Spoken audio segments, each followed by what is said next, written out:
Hello people, welcome to my channel. మేము ఈరోజు ఎక్కడికి వెళ్తున్నామో తెలుసా? చెప్పాను, చూసేయండి మీరే. లైటింగ్ అంతా నైట్ టైం చూస్తుంటే ఎంత బాగుంది కదా. ఇంకా మేమైతే స్వర్ణగిరి వచ్చేసాం.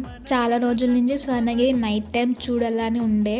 ఫైనల్లీ ఈ రోజు అయితే చూస్తున్నాము. సో నైట్ టైం అయితే స్వర్ణగిరి చాలా బాగుంది. లైటింగ్ అంతా పెట్టి అబ్బా కళ్ళకైతే పండగలా ఉంది. చాలా బాగా అనిపించింది. ఇంకా మనకి ఎంట్రన్స్ లోనైతే దేవుని పాదాలు ఉంటాయి అన్నమాట. అక్కడ మేమైతే ముక్కేసి మెట్లు ఎక్కుతున్నాము. 108 మెట్లు అనమాట. మేము ఎక్కేటప్పుడు లెఫ్ట్ సైడ్ లో విష్ణుమూర్తి అవతారాలన్నీ ఉంటాయి అన్నమాట. మేమైతే వెళ్ళేసరికి దేవుని ఊరేగింపు ఇస్తున్నారు. చాలా బాగా అనిపించింది. నేనైతే ఫస్ట్ టైం అనమాట చూడడం. అయితే చాలా బాగా అనిపించింది. డెకరేషన్ అయితే తిరుపతిలో చేసినట్టే చేశారు. అసలు అయితే అక్కడ నుంచి రాబుద్ది కాలేదు, అక్కడనే ఉండాలనిపించింది. మాకు దర్శనం అయిపోయినాక ప్రసాదం కూడా ఇచ్చారు. ఆ ప్రసాదం టేస్ట్ అయితే చాలా బాగుంది. అసలు లడ్డు కూడా తీసుకున్నాం. లడ్డు అయితే సేమ్ తిరుపతి లానే టేస్ట్ అయితే అలా ఉంది. మీరు కూడా రావాలనుకుంటే నైట్ టైం అయితే రండి, చాలా బాగుంటుంది. లైటింగ్ కూడా అదంతా. ఇంకా అయితే నైట్ టైం వెళ్ళాం కాబట్టి అక్కడ చాలా చలిగా ఉంది.